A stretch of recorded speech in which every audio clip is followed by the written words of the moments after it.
Howdy, Ando here from Happy Life Martial Arts. So the other day I saw a video over on Quan Kicker's YouTube channel. It's titled, Why I Can't Train Martial Arts Anymore. Now for the record, I don't know Quan Kicker, but his situation really hit me in the heart. Apparently he's developed tinnitus, and according to a couple of his doctors, that could be the result of taking too many headshots over the years. Now the topic of taking headshots, or CTE, or secondary impact syndrome, has been more and more common nowadays, whether you're talking about football, youth soccer, or, of course, martial arts. I can't think of a more important conversation to have if you're training in the martial arts. So I thought I'd turn on the camera, give you my thoughts about concussions, and hopefully give you some advice to help you protect your brain.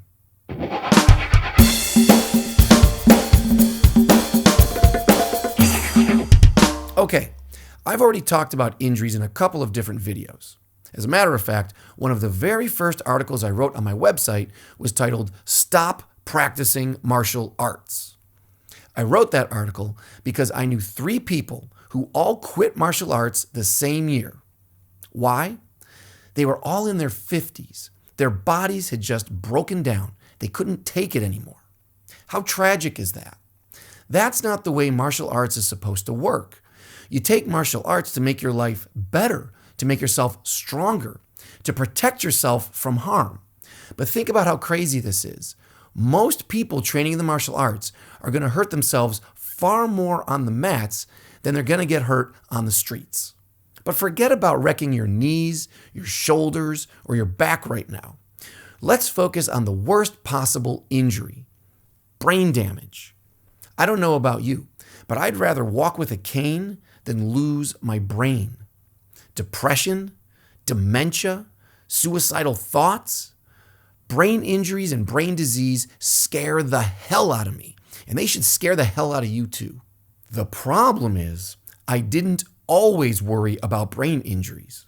I was almost 30 before I ever looked up the word concussion. Back in the 80s, that's just the way it was. If you took a shot to the head or you took a hard fall, what you'd hear was, well, walk it off.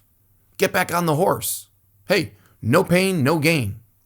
If anything, when I would take a hard headshot, I was proud of myself. I felt tough. I felt hardcore. But really, I was stupid. Man, I hate admitting that. But I was stupid, ignorant, and reckless with the most important part of my body, my brain. Let me tell you exactly how stupid I really was. In my late 20s, I started assisting in women's self-defense workshops. You know, the kind where a guy dresses up in a padded suit and then a room full of women take turns beating the crap out of him. Well, I was that guy. Now, don't get me wrong, I am in full support of programs like that. Nice people get a chance to exercise their power, maybe for the first time in their lives. And on my side of it, I got the chance to stare fury right in the face and stay cool under that kind of pressure. There was only one problem: my helmet. This wasn't just a normal sparring helmet, which I'm not a big fan of anyway. This was a helmet covered in layers of foam padding. It was basically just a big ball of foam padding and duct tape with some eye holes punched in the front. The result was that my head was 3 times its normal size. You couldn't miss this thing. I don't care who you are. You can't slip punches with a big old bucket on your head. Plus, you couldn't see anything. You're just getting smashed from every direction with no chance to roll with anything. I'm talking hours of blunt force trauma here. Palm heels, elbows, knees, kicks, and not just standing up, mind you. This is on the ground too. I'd end up on the ground with this giant ball on my head in a room full of 20 or 30 women, nice women, mind you, suddenly cheering each other on. Stomp his head! Stomp his head! Now, I'm no doctor, but my understanding is that the brain has the consistency of Jell-O. And you know when you put Jell-O in your mouth and you swish it around and it liquefies? I'm not saying that my brain liquefied, but it definitely got swished around. So, damage report. Increasingly, after each one of those workshops, I would have a headache for days. All I could do was go home, pop some Advil, close the shades because the light hurt my eyes, and lie down. That's it. And I tell you, my friend, it never once occurred to me, not until the very end, that I was experiencing concussions or brain injuries of some kind. I just thought I was dehydrated or tired or, hey man, you took a little beating, suck it up. Ever since then, to this day, I have a glass jaw. I take one good shot, sparring or rolling, or heck, even if I just take a good fall, it's an instant headache. Now, I'm going to be totally honest with you. You know me, I'm a happy guy. But when that happens and I get that headache, I get depressed. It's really depressing because I remember what an idiot I was, a stupid, ignorant, reckless idiot back in my 20s. I remember how I didn't take care of myself. Maybe that's just how wisdom works. Maybe to become a master, you have to be an idiot first. You have to make mistakes and learn from them. The only question is, how many mistakes do you have to make before you learn the lesson? Now, I hope that by sharing my story, you will suffer less and learn more than I did. And if you'll let me, I've got some more advice for you right now. First off, should you stop sparring or rolling or taking falls? Well, I still do all of that, so obviously for me, the answer is no. I still believe that martial arts training is the best investment you can make in yourself. Is there a chance that you can get hurt? Yes, absolutely, there's a chance you can get hurt. I've had black eyes, a broken nose, calf contusion, jammed fingers, and shoulder issues. And that's all just this year. But you know what? You can get hurt dancing or lifting weights or just getting out of bed. Life is a contact sport already. So I'd rather stay active and gain skills, gain wisdom, and have fun instead of sit on the couch and do nothing, gain nothing, and then end up having a heart attack or needing a knee replacement or losing a limb to diabetes anyway. It all comes down to costs and benefits. I trade a little cartilage here for a little information there. I trade a little time, money, sweat, and blood over here for skills, self-knowledge, and understanding over there. For me, the benefits of a smart, responsible training program far outweigh the costs. But the key here is understanding the concept of diminishing returns. More is not always better. The goal is to train hard enough to make a gain, but not so hard that you're in pain. The golden rule: exert yourself, don't hurt yourself. Another tip: choose your teacher and your training partners wisely. Now, this one gets me angry. I sometimes get emails from students who say they just joined a gym and they're doing full contact sparring right away. What? Of course, they get knocked down or knocked out and they feel embarrassed because their coach is yelling at them and the other idiots in the gym are laughing at them. The question is this normal? No, that is not normal. That is criminal. Listen to me. If you get injured during training and the people around you yell at you, blame you, or laugh at you, then get the hell out of there. As a rule, if you find yourself feeling too embarrassed or too scared or too damaged to go back to class, you should not be in that class. Find people who will encourage you and challenge you, not punish you.